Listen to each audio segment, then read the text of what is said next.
Hello, I'm Tom Kimmel. Dave Dyke. This is my way of explaining that I envisioned that I might not be able to make an in-person appearance, so I've pre-recorded the presentation that I would have made in person were I there. So here we go. In this, the 76th anniversary year of the Pearl Harbor attack, there is nothing to fear except what the First Lady of American journalism, Dorothy Thompson, feared. Her dictum: there is nothing to fear except the persistent refusal to find out the truth and the persistent refusal to analyze the causes of happenings. So, who in the Pearl Harbor story is guilty of that? Let's analyze it. I'll start with an analysis of the meaning of responsibility, mindful that the Navy Department's last refuge for denying Kimmel advancement is to persistently refuse to find out the truth by applying an abstract concept of command responsibility to avoid any further analysis.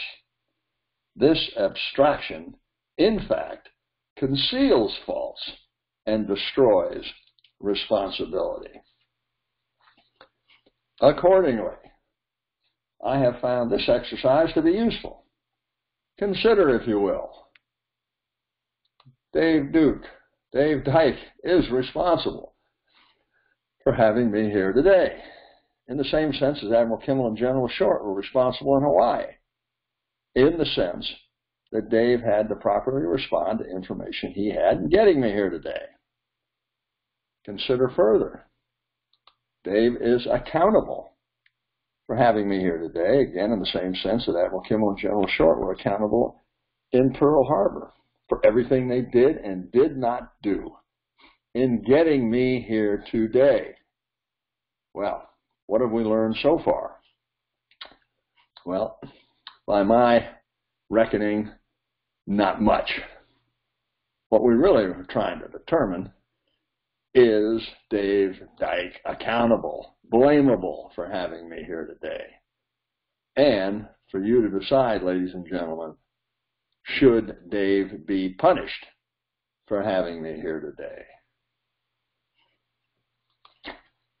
And speaking of responsibility, blame, and punishment, let's recall what Alexander Hamilton said about it centuries ago. The executive tends to conceal faults and destroy responsibility. It often becomes impossible amidst mutual accusations to determine on whom the blame or the punishment ought really to fall. Who is there that will either take the trouble or incur the odium of a strict scrutiny into the secret springs of the transaction? If there happen to be collusion between the parties concerned, how easy it is to clothe the circumstances with so much ambiguity as to render it uncertain what was the precise conduct of any of those parties. Ladies and gentlemen, no one on the Kimmel side denies that the commander is fully responsible. But the truth is that the advancement issue has nothing to do with assigning responsibility and everything to do with bureaucratic malice and abuse of authority. Consider this question: why is Admiral Kimmel the only qualified flag officer not advanced under the Officer Personnel Act of 1947? Here's why. In 1948, the Navy Department merely omitted the name of Admiral Kimmel from the list of flag officers whose promotion was authorized. That would be everyone else, without any reference to his or anyone's performance. constituting a belated special disciplinary action of a punitive kind taken without notice to the officer specifically singled out by such omission. Admiral Kimmel. Again, please note there is nothing said about anyone's performance, let alone command responsibility. Let me try to bring the point home. Let me try a hypothetical analogy. Here we go. The Congress passes a law allowing special good guy awards, SGGAs, to all United States Naval Academy Alumni Association members. The Navy Department merely omits the name of Dave Dyke from the list of United States Naval Academy Alumni Association members whose SGGA award is authorized. That would be everyone else, including several members that are well known as bad guys or at best not good guys, without any reference to his or anyone's performance, constituting a belated special disciplinary action of a punitive kind taken without notice to the officer specifically singled out by such omission. Captain Dave Dyke, United States Navy, retired. If we can't get Captain Dyke by hook, then we'll get him by crook. Again, you should note that in neither the Kimmel case nor the hypothetical Dyke case is there anything said about performance, let alone command responsibility. I should mention that the Army treated General Short in the same underhanded way. Major General, that's Major General Henry Miller, 7 weeks before D-Day. General Miller, a member of General Spatz's Army Air Corps staff, got drunk at a nightclub in London, Claridge's, and proceeded to take bets that the D-Day invasion would occur before June 15, 1944. When General Spatz found out about it, he immediately placed Major General Miller under house arrest. Eisenhower was beside himself when he found out and demoted Major General Miller to Colonel 06 and returned him to the United States. Other examples of promoted unworthiness include Major General John Lucas at Anzio and Major General Lloyd Friedenhall at Kasserine Pass. All of these gentlemen eventually advanced to their highest held temporary ranks under the Officer Personnel Act of 1947. Okay, here's the real story within the Pearl Harbor story. 9 days before the Pearl Harbor attack, 9 days after the Pearl Harbor attack, the President of the United States selected a sitting Supreme Court Associate Justice, Owen Roberts, to investigate the Army and the Navy only, and then only in Hawaii. 10 days after the Pearl Harbor attack, Admiral Kimmel and General Short were fired and replaced. 11 days after the Pearl Harbor attack, Justice Roberts began his deliberations. He investigated for a grand total of 36 days. 47 days after the Pearl Harbor attack, he submitted a report to the President of the United States, finding, indeed declaring Kimmel and Short solely responsible for the success of the Japanese attack and derelict in their duty. President Roosevelt signed the report and, unredacted, gave the entire report to the press. That, ladies and gentlemen, would have been the end of the Pearl Harbor story. Soup to nuts, that would have done it. But for this man, Captain Lawrence Safford. the head of Op 20G, indeed the revered father of naval communications intelligence. Captain Safford, at great personal risk to himself, years after the Roberts Commission, specifically February 21st, 1944, unannounced, went to visit my grandfather in Bronxville, New York, living in disgrace, a beaten, despondent man.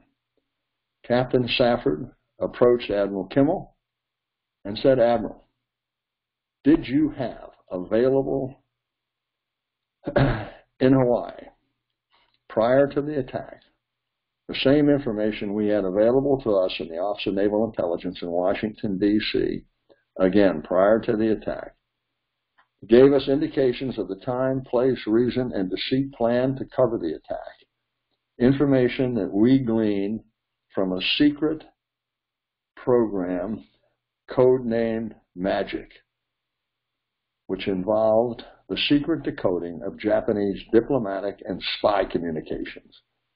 Again, Admiral, did you have this information available to you prior to the attack?" Admiral Kimmel looked at Captain Safford and said, "Captain, what in the world are you talking about?" Captain Safford explained. Admiral Kimmel, that very day, went from a beaten, despondent man, he turned into a fighting tiger. He got himself legal representation out of Boston.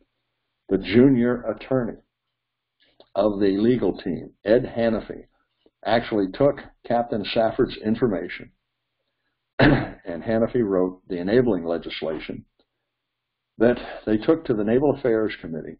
The Naval Affairs Committee was so impressed with what they saw, they took it to the full Congress. And the full Congress passed a law ordering the Army and the Navy to conduct further investigations, or there would have been no further investigation 47 days after the Pearl Harbor attack. Here's the real story within the Pearl Harbor story. One man's determination, my grandfather's, to get the facts of the Pearl Harbor story before the American public. Now, looking at this chronology, all you really need to know about the Pearl Harbor story is contained in the first investigation, Secretary of the Navy Knox investigation, conducted 1 week after the Pearl Harbor attack. Consider, Secretary of the Navy Frank Knox secretly reported to President Roosevelt that Kimmel and Short were not alerted, and that the fighter planes they needed had been sent to Britain, to the Dutch, the Chinese, and the Russians.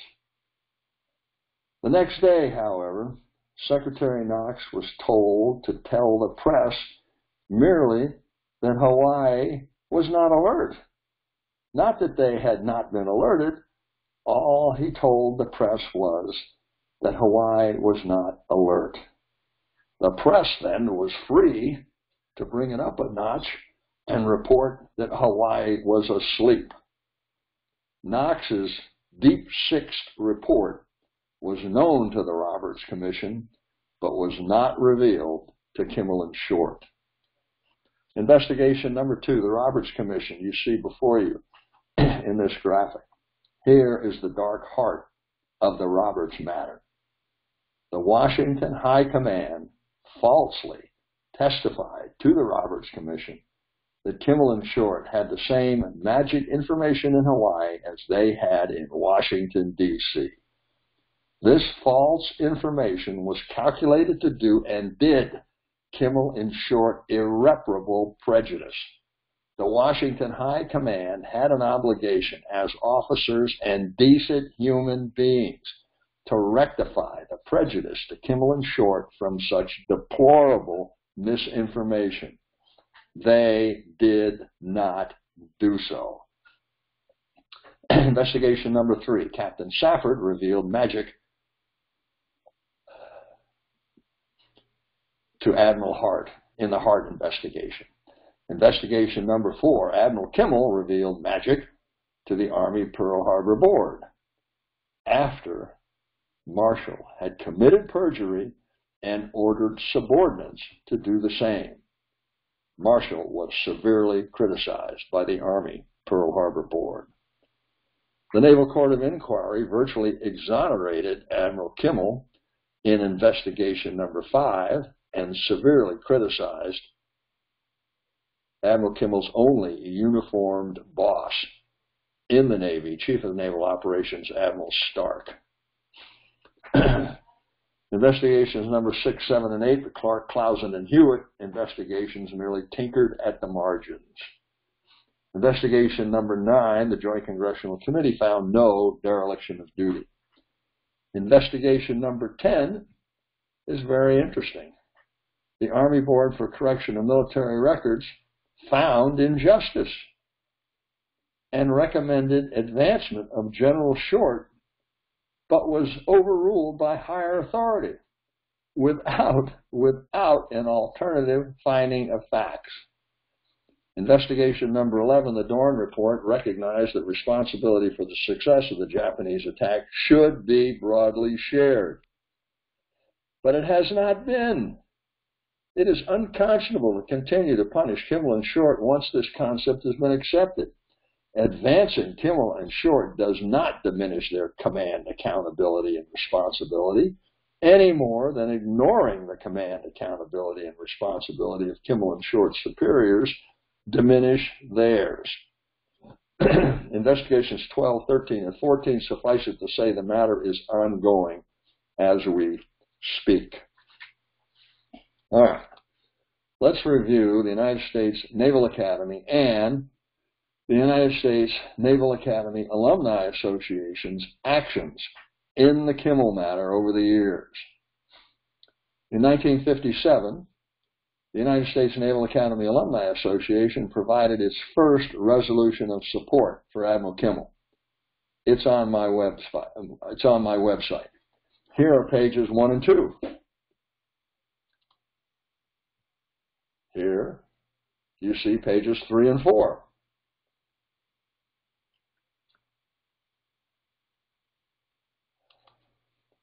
In 1960,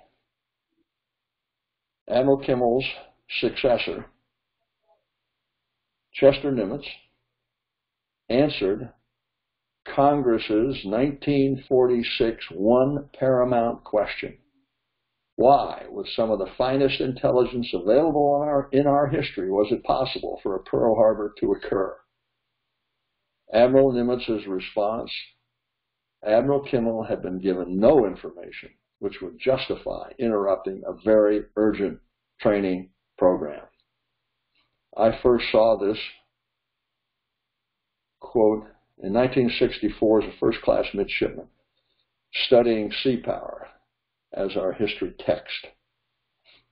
I still find it the single best explanation of why it was possible for a Pearl Harbor to occur. Admiral Kimmel had 3 sons. The eldest boy was killed in the war, my dad, who was almost killed in the war, and a much younger son, Ned Kimmel. Admiral Kimmel was Naval Academy class of 04. My uncle was Naval Academy class of 35. My dad was Naval Academy class of 36. And the much younger Admiral Kimmel, son Ned Kimmel, strayed badly, even though he fought on Navy ships in World War II, the Vixen and the Ranger. He strayed badly and went to the Ivy League, graduating from Princeton and Harvard Law School. He is largely responsible for obtaining the legislation in 2000. Congress passed a law in 2000 recommending that the President of the United States in perpetuity nominate Admiral Kimmel and General Short posthumously for their highest held temporary ranks in World War II.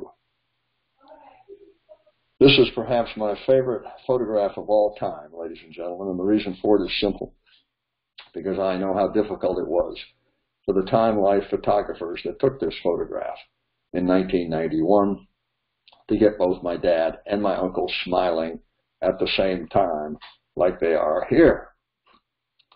This also is possibly the most important slide that I'll show you today. And here's why.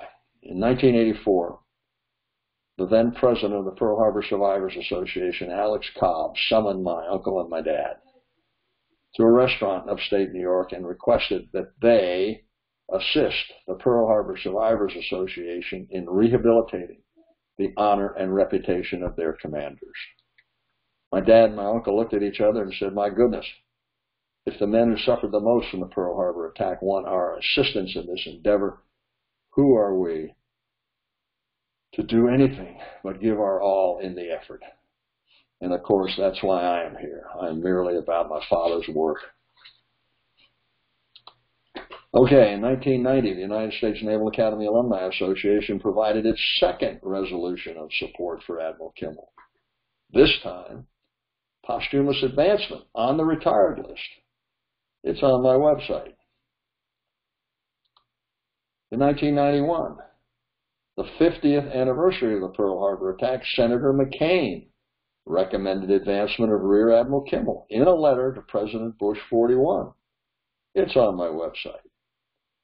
Also in 1991, 6 former chiefs of naval operations, 2 former chairmen of the Joint Chiefs of Staff, and a director of Central Intelligence, Crow, Moore, Burke, Hayward, Holloway, Trost, Zumwalt, Turner, and 26 other 4-star admirals supported this action in writing.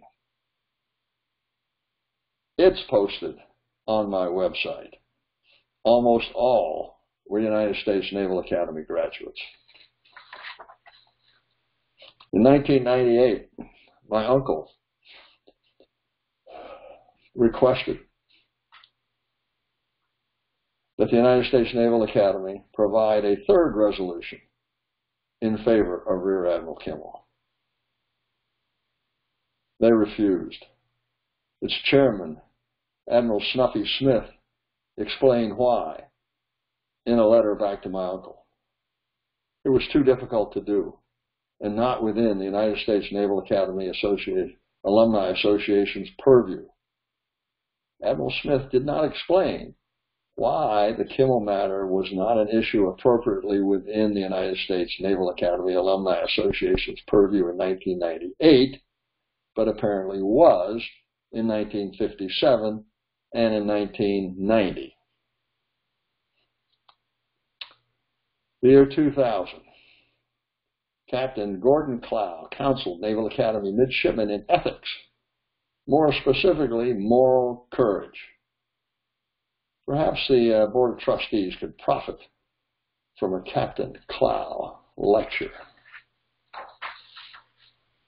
I use this graphic with permission. The Board of Trustees might also profit from Nimitz's counsel. I'm told sea power is no longer used as a textbook at the Naval Academy. If true, too bad. 2005, my United States Naval Academy class of 1966 provided a resolution of support for Rear Admiral Kimmel.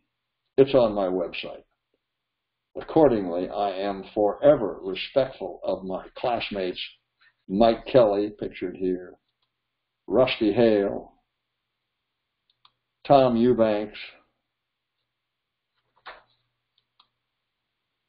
and our #1 graduate in the class of 1966, Vice Admiral Mike Haskins.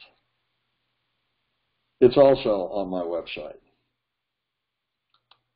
Okay, let me paraphrase Ms. Thompson's dictum for you.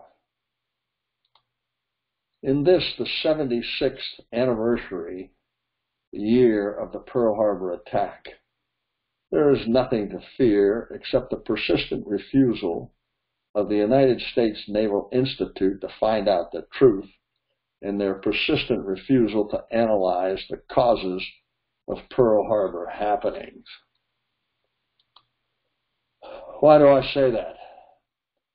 I say that because the self-proclaimed independent forum of the Sea Services, the United States Naval Institute, isn't. They persistently refuse to find out the truth, and they persistently refuse to analyze the causes of Pearl Harbor happenings. My first 4 articles listed here tell the stories of how the Navy Department attempted to have Admiral Kimmel fired from his civilian job after Pearl Harbor, how J. Edgar Hoover and Congressman Clarence Cannon started the infamous lie that at the time of the Pearl Harbor attack, Kimmel and Short were not on speaking terms, how Hoover and Cannon covered up the lie when Kimmel challenged them on it, how President Truman publicly trumpeted the infamous lie charge until forced to recant, how the head of Army counterintelligence in Washington, D.C. tried to blow the whistle as an FBI informant, and how Chairman Roberts perjured himself to the Joint Congressional Committee about the informant's information with the FBI's acquiescence. All of this is on my website. My correspondence with Senator McCain, numbers 5, 6, and 7, listed before you, I will share with you in a moment. But first, I'd like to draw your attention to item number 11, listed here. Samuel Eliot Morison wrote a famous history of Pearl Harbor in 1948. It was his volume number 3, The Rising Sun in the Pacific, in which he was very unsympathetic and unkind to Admiral Kimmel, snarky even.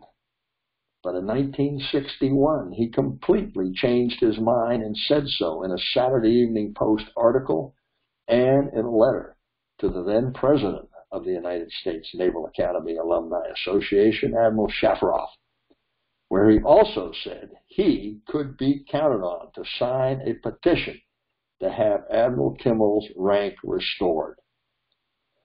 In 2010, the United States Naval Institute republished Morison's 1948 book. I asked the United States Naval Institute to include an errata sheet explaining Morison's change of attitude. The United States Naval Institute refused to do so. I've also asked the United States Naval Institute to publish my correspondence with Secretary of Defense Hagel and Chief of Naval Personnel Moran, without success. All of this is on my website.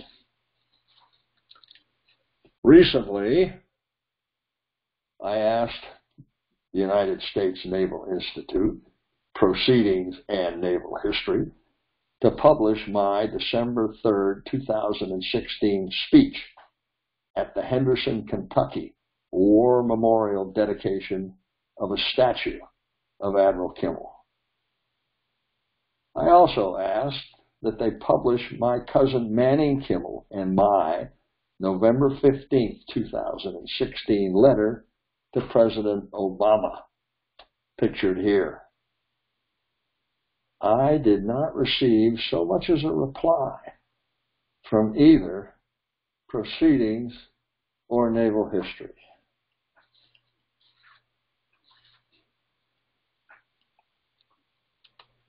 Of course, the United States Naval Institute is not alone in persistently refusing to find out the truth and persistently refusing to analyze the causes of Pearl Harbor happenings. Let's look at Senator John McCain and the leadership of his United States Naval Academy class of 1958, for example. Last year, I wrote to the senator thanking him for his 1991 letter to President Bush, recommending advancement of Rear Admiral Kimmel during the 50th anniversary of the attack. And as we are both fourth-generation Naval Academy graduates, I requested that he please reassure me that his resolve to do the right thing endured by again recommending that the President nominate Rear Admiral Kimmel for posthumous advancement during the 75th anniversary year of the Pearl Harbor attack. He sent me back an unresponsive form letter. I wrote back to him and asked him why he had sent me an unresponsive form letter. I have not received a reply. So I sought the assistance of the leadership of his United States Naval Academy class of 1958. Here was their reply. We are passing on the opportunity to get involved.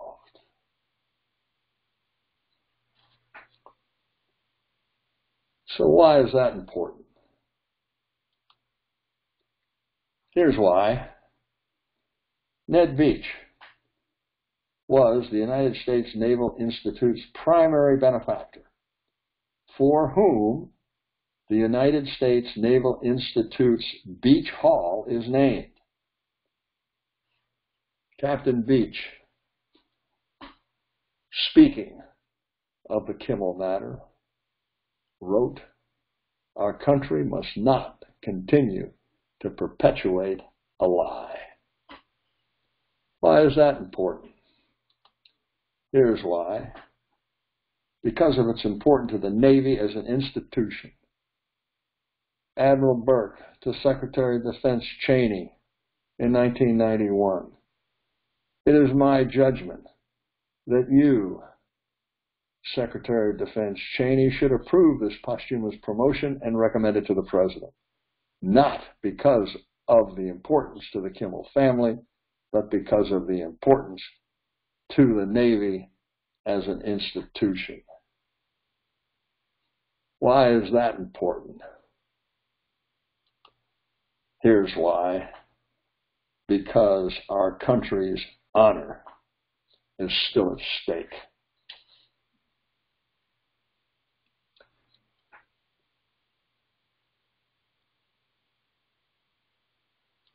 And speaking of honor, one of Admiral Stark's aides was Vice Admiral William Smedberg III, Naval Academy class of 1926. Superintendent of the Naval Academy, 1956 to 1958. Chief of Naval Personnel, 1960 to 1964. President of the United States Naval Academy Alumni Association, 1965 to 1967. This is from his published 1981 Reminiscence. Here we go. I, Admiral Smedberg, then Commander Smedberg, kept a wax cylinder record of everything President Roosevelt said to Admiral Stark. The President would call up and say, "Betty," a nickname for Admiral Stark, "I want this done right away." And he'd give 5 or 6 things in rapid fire order. Admiral Stark would say, "Yes, Mr. President. Yes, Mr. President. Yes, Mr. President." "Have you got that, Betty?" "Yes, Mr. President." And they'd hang up. The buzzer would ring in my office, and I'd go in to hear Admiral Stark say, "Did you get all that, Smeddy?" "Yes, sir. We'll get going on it." I monitored nearly every conversation Admiral Stark had, and I made a record of almost all of them. Every now and then, when it was a personal thing, Stark would tell me to destroy the record. Ladies and gentlemen, this is all we knew about this matter until last year. And then we put 2 and 2 together. Here's the other 2. The Naval Court of Inquiry interrogated Admiral Stark extensively under oath. The Naval Court of Inquiry's question number 388 to Admiral Stark. Did you, Admiral Stark, ever keep any record of your conversation with President Roosevelt during the year 1941? Admiral Stark's answer. No, I did not.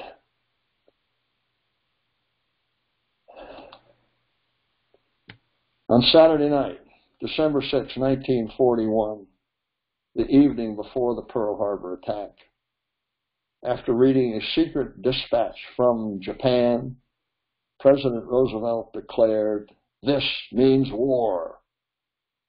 Like the head of the Army, General Marshall, the head of the Navy, Admiral Stark, testified under oath that he could not remember where he was that Saturday night, even after his flag lieutenant, Harold Crick, refreshed his memory.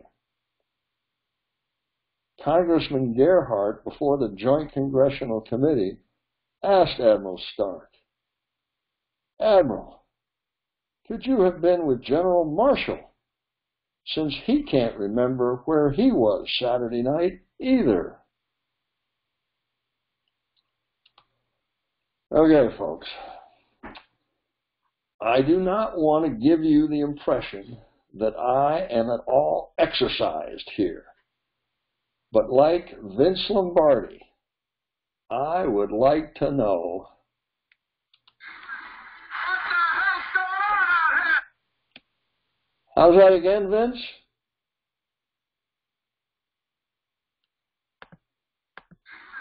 What the hell's going on out here?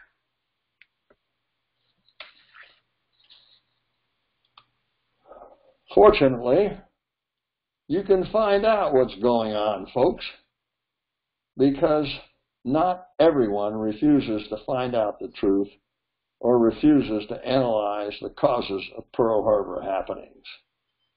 These Pulitzer Prize finalists tell you not only what's going on, but what went on in their book, A Matter of Honor. I asked the United States Naval Institute to publish my review of A Matter of Honor. They refused to do so. Incidentally, here is Vice President Biden's autograph of A Matter of Honor. A matter of honor it is. Keep the faith. Joe Biden, November 1st, 2016.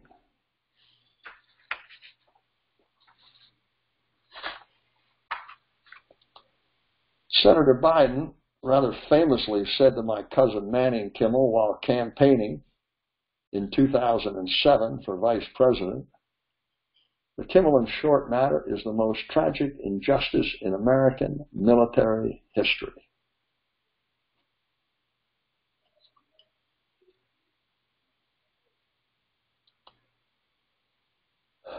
Here's the way it works, folks. The President nominates and the Senate Armed Services Committee consents. The chief sponsor of the 2000 law recommending that the President advance Admiral Kimmel on the retired list was Vice President Biden, then a senator from Delaware. The chief sponsor, not just a sponsor, the chief sponsor. So, looking at the current landscape, let me close with a moment of political whimsy. Some accuse me of being a one-issue man, but that's only because I am a one-issue man. If I had my way, Senator Lindsey Graham would be the president, as he is on the Senate Armed Services Committee and has tried to help us out. Moving on, I note that Ted Cruz is also on the Senate Armed Services Committee, but I do not know his thoughts on the Kimmel matter. Nor do I know President-elect Trump's thoughts yet. But as of January 20th, I will say this. I'm no longer riding with Biden.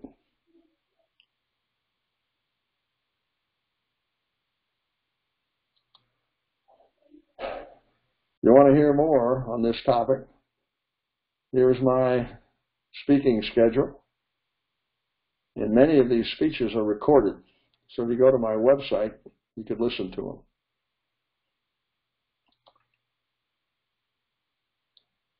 This is what my website looks like on the home page. That's the link to my website. And that's my email address. Ladies and gentlemen, thank you very much for your kind attention.